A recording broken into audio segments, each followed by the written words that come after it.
하나님께서 우리들에게 생명 주시는 그 은혜 가운데 오늘도 주 앞에 나왔습니다. 말씀이 생명이며 이 말씀이 능력인 것을 저희들이 믿습니다. 하나님은 살아계셔서 오늘도 우리에게 생명의 말씀을 허락하여 주심으로 이 말씀을 통하여서 능력 얻게 하시고 이 말씀 안에 있음이 얼마나 안정감이 있고 평안인 것을 보게 하여 주옵소서. 예수 그리스도 이름으로 기도하옵나이다. 아멘. 하나님의 말씀 히브리서 11장 23절에서 29절입니다.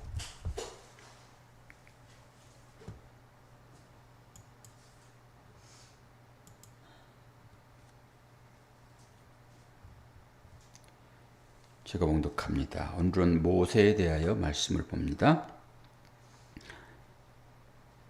믿음으로 모세가 낳았을 때에 그 부모가 아름다운 아이임을 보고 석 달 동안 숨겨 왕의 명령을 무수하지 아니하였으며, 믿음으로 모세는 장성하여 바로의 공주의 아들이라 칭함받기를 거절하고 도리어 하나님의 백성과 함께 고난받기를 잠시 제약의 낙을 누리는 것보다 더 좋아하고 그리스도를 위하여 받은 수모를 애굽의 모든 보화보다 더 큰 재물로 여겼으니 이는 상 조심이심을 바라봄이라.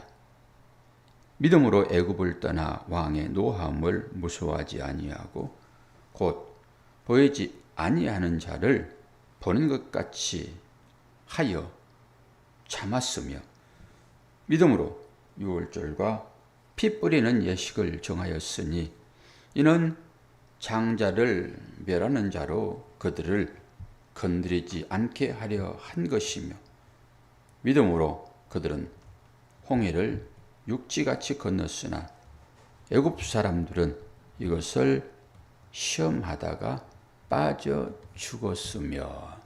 아멘. 모세의 여정과 시험하다 빠져 죽은 자들.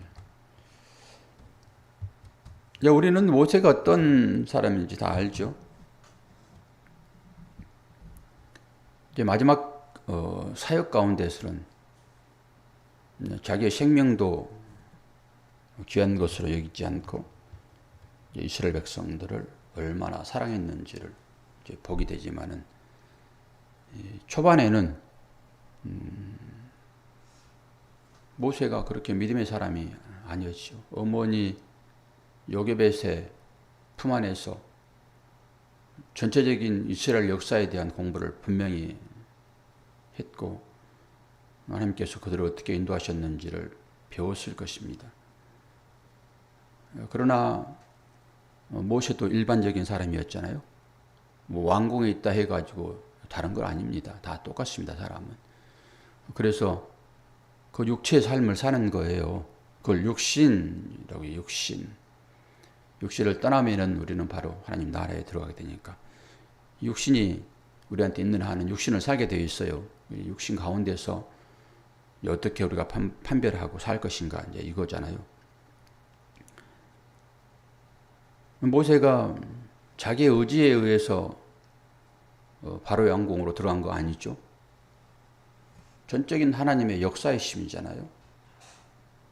방주 타고 들어가는 것 자체가 노아의 방주를 연상하기는 하지만은 그 작은 방주잖아요. 그게 갈대 상자. 그 갈대 상자가 무슨 동력이 있습니까? 키가 있습니까? 노가 있습니까? 무슨 노아가 방주를 타고 다닐 때 자기 힘으로 다녔습니까? 똑같잖아요. 애기가 그냥 물로 흘러가는 대로 흘러가다가 옆으로 빠잖아요. 방주가 속에서 뭐 키가 있었어요. 근데 하나님의 키예요. 하나님의 키로 움직이는 거잖아요. 어디로 보냅니까? 바로의 공주 그 딸에게로 가게 되잖아요. 거기에서 공주에 의해서 크는 것이 아니라 이름만 공주, 어머니죠. 이름만 어머니. 그러나 양육은 친어머니, 여개벳이 이제 하는 거잖아요. 그리고 자기 백성이 누구인지, 나는 어디에 속해 있는지를 분명하게 거기서 알죠. 그리고 사람을 죽이잖아요. 그리고 도망갑니다.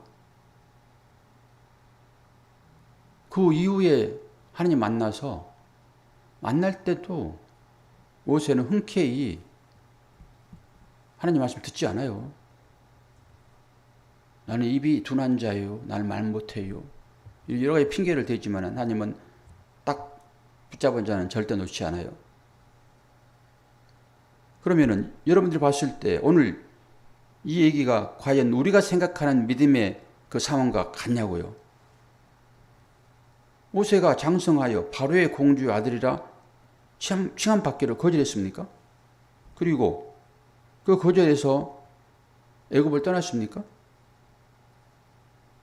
그리스도를 위하여 받은 수모를 애굽의 모든 보화보다 더 큰 재물로 여겼습니까? 그리고 상주심을 바라보고 갔습니까? 아니잖아요. 그런데 왜 믿음의 그 연대기에 왜 이 모세가 들어갔냐고요.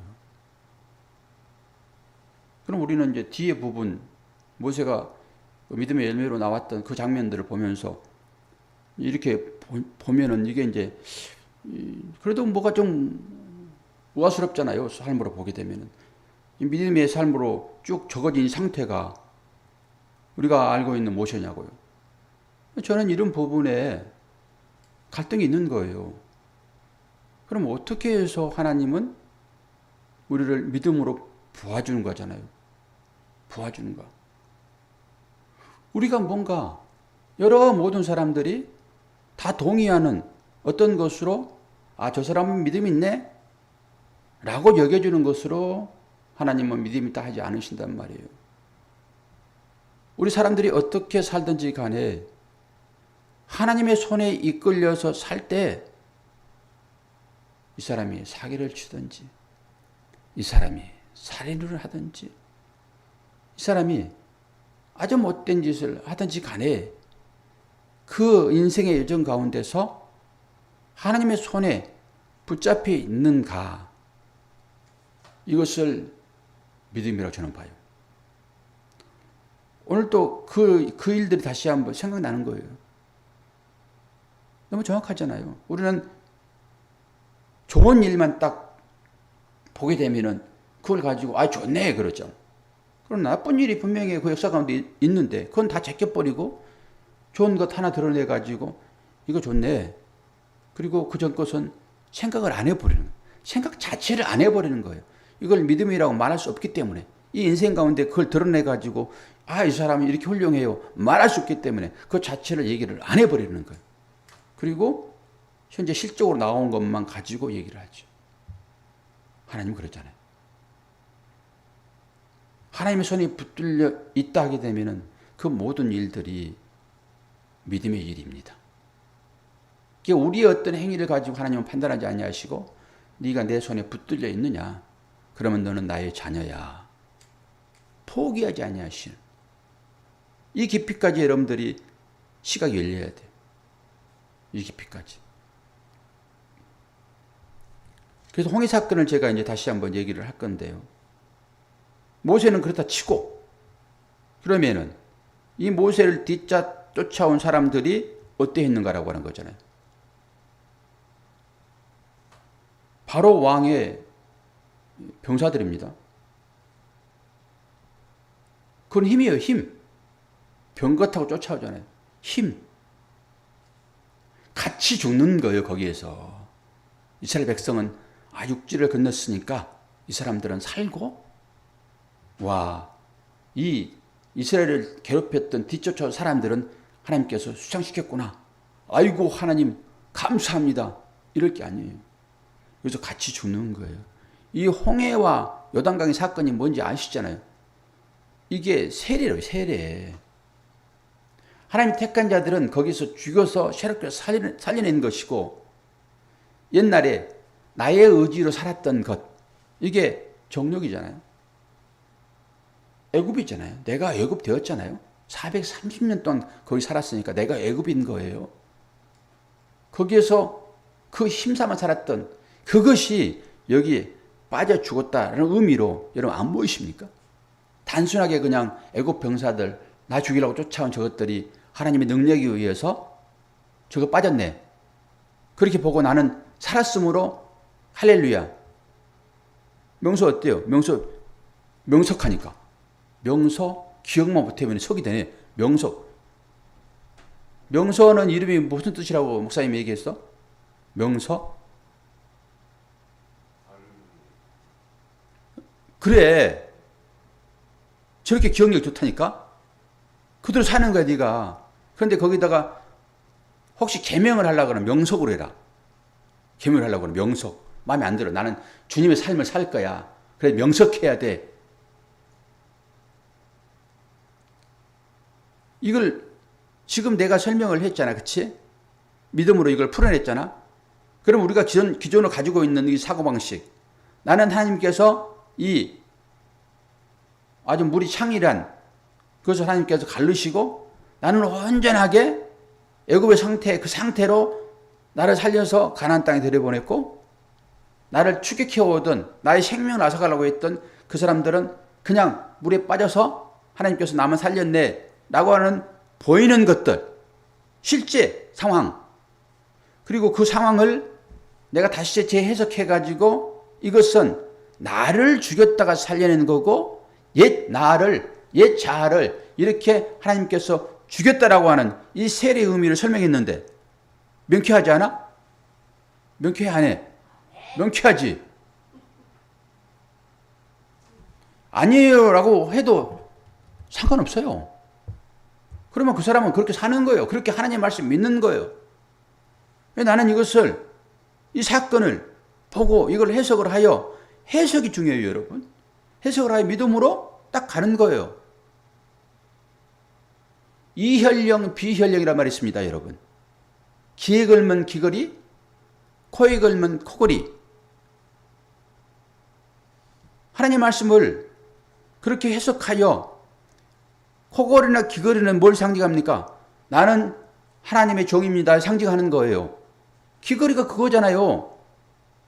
그래서 실제적으로 성경에 그 얘기가 있고 종 되다가 자유 주게 되면은 나는 당신이 너무 좋습니다. 라고 집을 나가지 않는 그 사람을 그 기둥, 언약의 기둥에다 송곳으로 깃들어 가지고 귀걸이 해주는 거예요. 그게 나는 평생 당신의 종입니다. 이게 귀걸이에요. 뭐 코걸이는 그럼 다릅니까 여러분? 한 몸인데 그게 어디에 뚫어졌든지 간에 그게 귀걸이란 말이에요. 그게. 나는 당신의 종입니다. 뭘 보더라도 나는 이것을 믿음으로 취하여 나는 하나님의 종입니다. 라고 하는 거예요. 그런데 이 말 자체가 세속 가운데서는 뭐예요? 지 생각대로 그냥 그렇게 해석하는구만. 이렇게 말하지 않습니까? 이게 비혈령, 목도매이네. 비혈령, 이혈령이에요. 나는 뭐든지 간에 이걸 통해서 나는 하나님의 종입니다. 이 모든 사안들을 가지고 그렇게 풀어서 그렇게 가는데 저기 완전히 또 이혈령, 비혈령이네. 이렇게 무시할 수 있단 말이에요. 그러면은 하나님 오셔가지고 사역 가운데서 그 일들이 나타나는데 여러분의 생각에 맞춰가지고 이건 코걸이야. 이것은 귀걸이야. 이렇게 생각하여 코걸이는 저 미개인들이나 하는 거지. 그리고 자기는 귀걸이 하고 있어. 뭐가 다릅니까 여러분? 내가 정해놓은 그 틀 안에서 여러분들이 신앙생활 하게 되면 여러분 절대 하나님 만날 수가 없어요. 제가 말씀을 찾으려고 여러 군데를 넣었는데 출애굽기 12장 38절 말씀 찾습니다. 출애굽기 12장 38절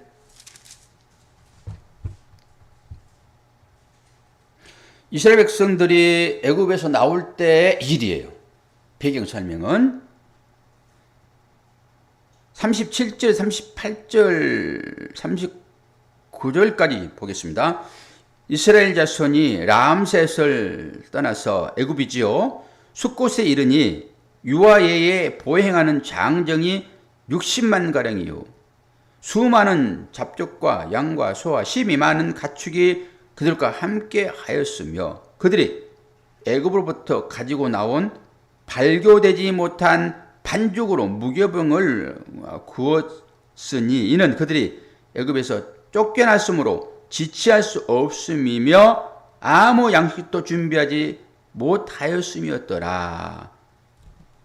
여기서 제가 여기 뭐예요? 잡족 38절 수많은 잡족. 이 잡족은 소와 양과 같다라고 보시면 돼요. 짐승들. 자, 우리가 이스라엘 백성들이 하나님의 은혜로 광야 여정을 가다가 이스라엘과 아론에 대하여 대항하잖아요. 근데 그들이 원래부터 그러지 않았습니다. 그들을 충동질하는 사람이 있었는데 그 사람들이 이 사람들이에요. 잡족들이요. 저나 여러분은 이스라엘이에요. 이게 지금 가나안 땅을 통과했던 아니 홍해를 통과한 사람들 세례받고 옛사람이 죽어지고 새로 나온 사람들을 이스라엘이라고 얘기를 해요. 그리고 이 잡족은 옛사람이에요. 이렇게 보셔야 정확해요. 성경은. 당연히 이스라엘 백성이 나올 때 따라 나온 애굽 사람들이에요. 이 사람들이 잡족이라고 얘기를 해요. 성경은. 이 잡족이 우리 삶 가운데 있단 말이에요. 믿음의 삶을 방해하는 것들이 있어요. 이 잡족들이 자꾸 넘어지게 하고 하나님을 불신하게 하고 바깥에서 일어난 일로 보지 마시고 늘 성경은 내 안에 일어난 일로 이걸 보셔야 되는 거예요. 밖의 일을 가지고 내 안으로 끌어들여서 이걸 보셔야 한단 말이에요. 하나님도 밖에 계시게 되면 그건 우상이에요. 우상. 그 법이 나를 심판한다고요. 그래서 하나님이 내 안에 들어오신 거라고요. 그래서 밖에 있는 걸 보시고 내 안으로 들어오신 하나님을 다시 볼 수 있어야 되는 거예요. 똑같은 얘기예요. 제가 어제 12시 조금 넘었는데 이제 제 핸드폰은 어플이 성경 말씀이 깔려 있어요. 성경 어두우니까 성경 핸드폰을 들면 밝아지잖아요. 근데 성경을 어플이 있어도 제가 잘 안 봐요. 그때 그 앞에 나오는 화면을 안 봐요. 근데 화면을 보고 싶어요. 보고 싶었더니 이 말씀이 또 있었어요. 에가서 찾아보세요. 예레미야 에가예요. 구약 성경. 예레미야 에가 1장 14절. 예레미야는 이 에가 때문에 에가 가슴이 찢어지는 노래, 슬픔의 노래, 눈물의 노래 이런 거잖아요. 애가. 예레미야 애가. 그래서 예레미야를 눈물의 선지자 이렇게 얘기하는 거 이것 때문에. 애가. 5편의 시가 여기 기록되어 있죠. 5장까지. 예레미야 애가 1장 14절. 저는 이제 화면은 3절씩 나온단 말이에요. 3절씩. 1절만 나오게 할 수도 있고 3절 나오게 할 수도 있고 5절 나오게 할 수도 있어요. 근데 3절 정도 나오게 했는데 12절부터 13절, 14절 이렇게 나와 있더라고요. 쭉 읽어봤더니 어디서 제가 이걸 봤냐 그러면 일단 읽어볼게요. 12절. 지나가는 모든 사람들이여 너희에게는 관계가 없는가? 나의 이 상황을 보고 당신들은 이 상황과 아무런 의미가 없어, 관계가 없어 이런 거잖아요. 지금 내가 이렇게 애통하고 있는 이 사건이 당신들에게는 지나가는 사람이요 이런 거잖아요. 지나가는 사람들이요 너희에게는 관계가 없는가? 나의 고통과 같은 고통이 있는가 볼지어다. 여호와께서 그의 진노하신 날에 나를 괴롭게 하신 것이로다. 높은 곳에서 나의 골수에 불을 보내어 이기게 하시고 내 발 앞에 그물을 치사 나로 물러가게 하셨으며 종일토록 나를 피곤하게 하여 황폐하게 하셨도다. 내 죄악의 멍에를 그의 손으로 묶고 얽어 내 목에 올리사 내 힘을 피곤하게 하셨으며 내가 감당할 수 없는 자의 손에 주께서 나를 넘기셨도다. 내가 감당할 수 있으면 여러분 감당합니다. 사람은 절대 하나님께 안 맡긴다니까요. 감당할 수 있으면 감당하고 말아요.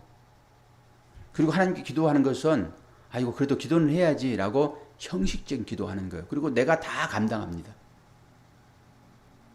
내가 감당하지 못할 일이 우리 가운데 분명히 있단 말이에요. 속에서는 울분이 피어오르는데 그 울분을 폭발해버리게 되면 딱 죽어버리는 상황으로 몰아가는 거예요. 이러지도 못하고 이걸 진퇴양난이라고 그래요. 작년 9월에 있었던 그 일이 그대로 재현되고 있는 것을 저는 봅니다. 진퇴양난. 그대로 재현되고 다시 한번 보여요. 복귀하는 거예요. 그러나 겁내지 않아요. 그때처럼. 그럼 왜 이런 일이 사람들에게 일어나는가? 상대는 애매하게 도구로 쓰여지는 거예요. 상대가 없으면 환경이 그렇게 쓰여지는 거예요. 그럼 왜 이런 일을 하는가? 창세기 11장 4절. 성경으로 딱 여러분이 들어오셔야 돼요. 어떤 사안이 발생하게 되면 성경으로 들어오셔가지고 성경에서 답을 찾아야 돼요. 어떤 문제가 발생하게 되면은. 창세기 11장 4절. 보시란 소리예요.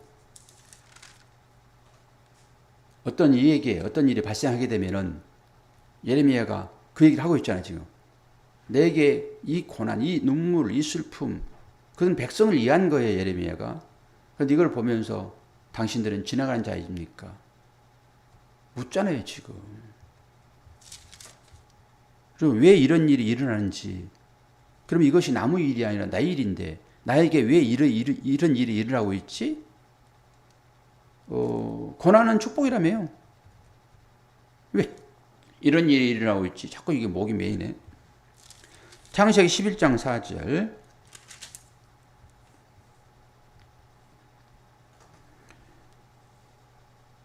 또 말하되 창세기 11장은 바벨탑 사건이에요.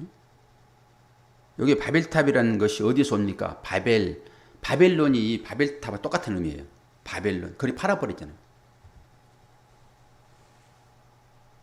4절. 또 말하되 자 성읍과 탑을 건설하여 그 탑 꼭대기를 하늘에 닿게 하여 우리의 이름을 내고 온 지면에 흩어짐을 변하자 하였더니 여호와께서 사람들이 건설하는 그 성읍과 탑을 보려고 내려오셨더라. 여호와께서 이르시되 이 무리가 한 족속이요 어느도 하나이므로 이같이 시작하였으니 이후로는 그 수고가 하는 일을 막을 수 없으리라. 그리고 9절. 그러므로 그 이름을 바벨이라 하니 이는 여호와께서 거기서 온 땅의 언어를 혼잡하게 하였음이니라. 여호와께서 거기서 그들을 온 지면에서 흩으셨더라.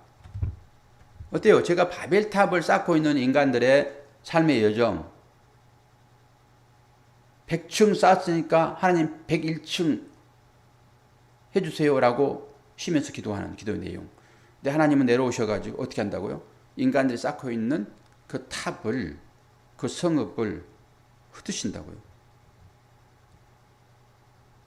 이게 탑을 흩트는 걸로 여러분 알고 계시나? 저는 생각지도 않았어요. 뭐 탑을 다 흩으셨겠지라고 생각 막연하게 그냥. 그리고 이걸 설명하면서 최경정량에 보면서 사람들을 다 흩으셨네요. 깜짝 놀라봤어요. 탑은 흐려지지 않았구나. 이런 걸 보고 그런 탑을 하나님께서 하셨다라고 하는데 여러분 사람을 흩어버리는 것이 탑을 무너뜨리는 거와 똑같아요. 저는 이것만 보고 그냥 탑도 다 헐었겠구나 라고 생각했는데 그 성을 헐어버린 것처럼. 근데 걔가 요즘 젊은 사람들은요. 그래서 정확하게 얘기하지 않으면은 이게 발목 잡히겠네. 목사님 이혈령 비혈령 또 그러실까요?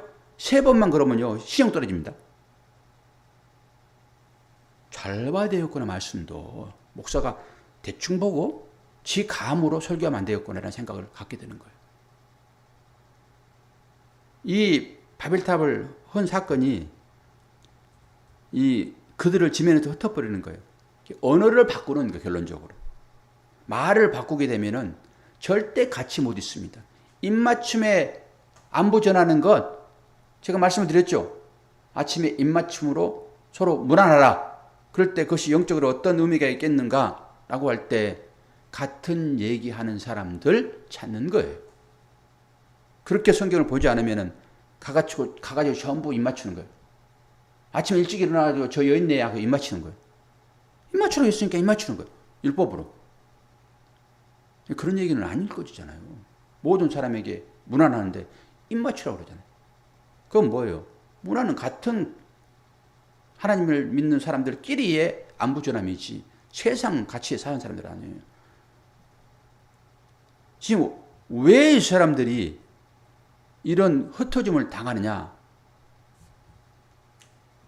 요게 그대로 앞에 나타납니다. 노아의 홍수 사건이 뭡니까? 하나님의 아들들이 사람들의 딸들과 결혼하여 낳는 자녀들의 상태, 네피림이 그게.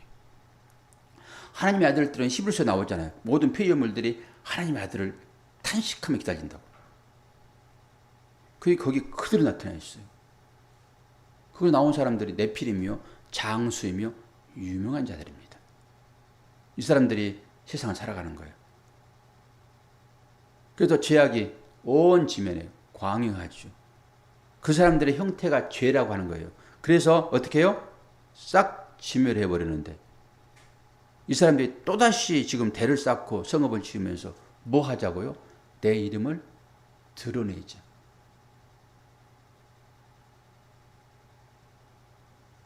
잘 들으시길 바랍니다.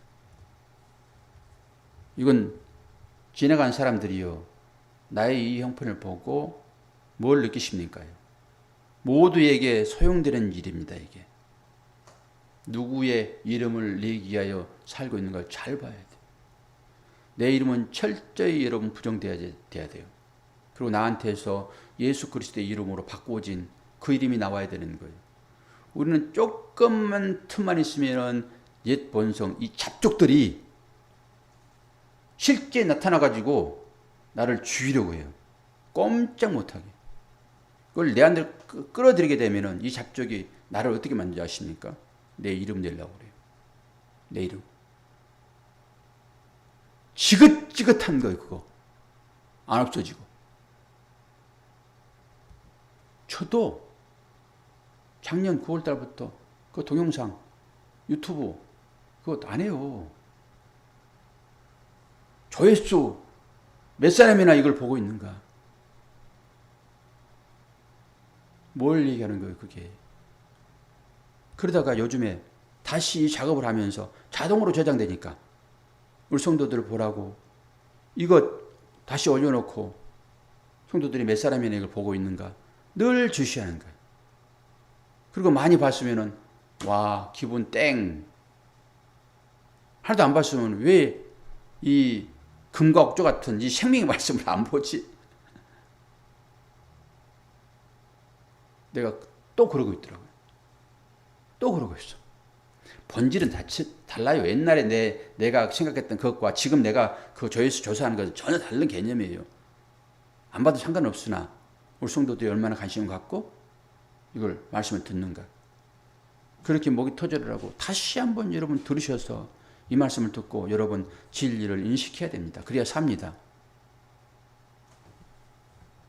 귀를 닫고 눈을 닫고 안 봅니다. 그리고 다른 것은 쭉 보면서 시간 다 버립니다. 왜 그런지 아세요?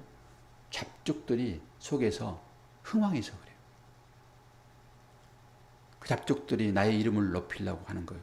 삶 가운데서. 그런 분명하게 나를 꼼짝 못하게 하는 그 일들이 오늘 애가서 일어나는 거예요. 왜 아침에 저한테 그걸 하나님께서 보게 하셨는가?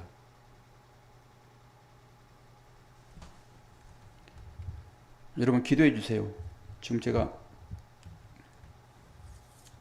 아침에 제 아내가 이거 여기 아침에 새벽에 이거 보내왔는데 저는 몰랐어요. 어젯밤에 어떤 일이 일어났는지. 예솔이가 응급상황이 발생해가지고 지금 중환자실에 실려가서 산소호흡기로 의지하여 호흡을 하고 있어요. 딱 유진이 같은 상태로 지금 간 거예요. 처음에 우리가 소식 들을 때하고 똑같은 감정이죠. 지아는 많이 힘들겠죠. 그러나 그때하고 저는 다릅니다. 분명하게. 왜 이런 일이 주어지고 있는지 저는 분명하게 그 아이를 통해서 보았어요. 그 아이는 애매하게 고난을 당하고 있는 예수 그리스도의 형상. 그걸 통해서 예수님께서 뭘 하시는가? 믿지 않는 자들을 살려내는 작업으로 그 고난 당하는 것입니다. 아주 애매하게 정말로 피 같은 그런 돈들이 꼼짝없이 빠져나가게 되는 상황으로 몰려가죠. 그것이 나의 힘인데, 그것이 나의 명예이고 나의 이름인데, 이걸 통해서 나의 이름을 드러내는 것인데, 꼼짝없이 딱 1000년의 세월에서 500년의 세월을 탁 빼나가는. 여러분은 제가 이런 얘기 하게 되면 무슨 말인가 라고 하겠지만은, 이런 일이 실제 있는 거예요, 지금. 이걸 들었잖아요. 예레미야 애가를 통해 가지고. 이것이 지나가는 자의 일입니까? 여러분들은 지나가는 자입니까? 예레미야는 지금 패기 백성을 위해 통곡하고 있는 이 상황, 눈물의 선지자가 울부짖고 있는 이 상황 보면서 당신들은 지나간 자입니까?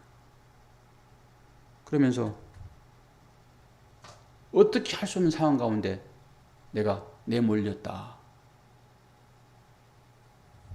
여러분 기도해 주세요. 예솔이 중환자실에서 인공호흡을 하고 있는데 우리는 겉다치고 그 어머니는, 실제 보고 있는 어머니는, 또 멀리 떨어져 있는 아버지는 어떤 마음일까요?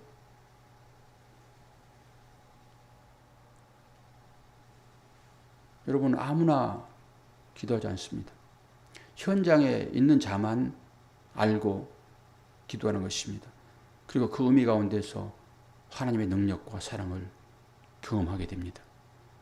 새벽은 바로 그런 시간이고, 깨어있는 그 진리로 인식된 의인들이 기도할 때 하나님 역사를 나타내셔서 다시 한번 하나님의 은혜를 우리에게 보게 하십니다. 이 현장 가운데, 이 생생한 현장 가운데 지나가는 자가 아닌 그 가운데 있는 우리들 보게 하시는 거예요. 함께 기도해 주세요. 기도하겠습니다. 아버지 하나님, 사랑과 은혜를 감사합니다. 오늘 또 말씀 주셨는데 이 말씀의 의미를 잘 깨달아 알기를 원합니다. 직접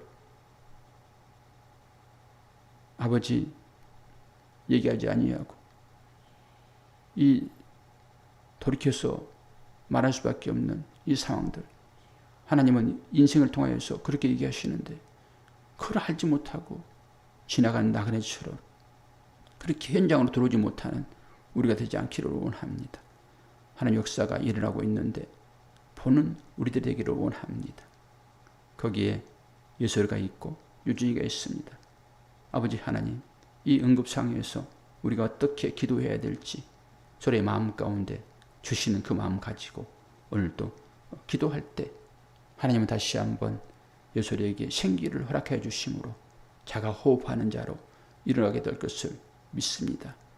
우리가 그런 상태에 있음을 알고 하나님의 생명이 품었다는 이 사실들을 인식하는 복된 시간으로 우리를 인도하여 주옵소서. 예솔이를 깨워 주옵소서. 예수 그리스도의 이름으로 기도하옵나이다. 아멘.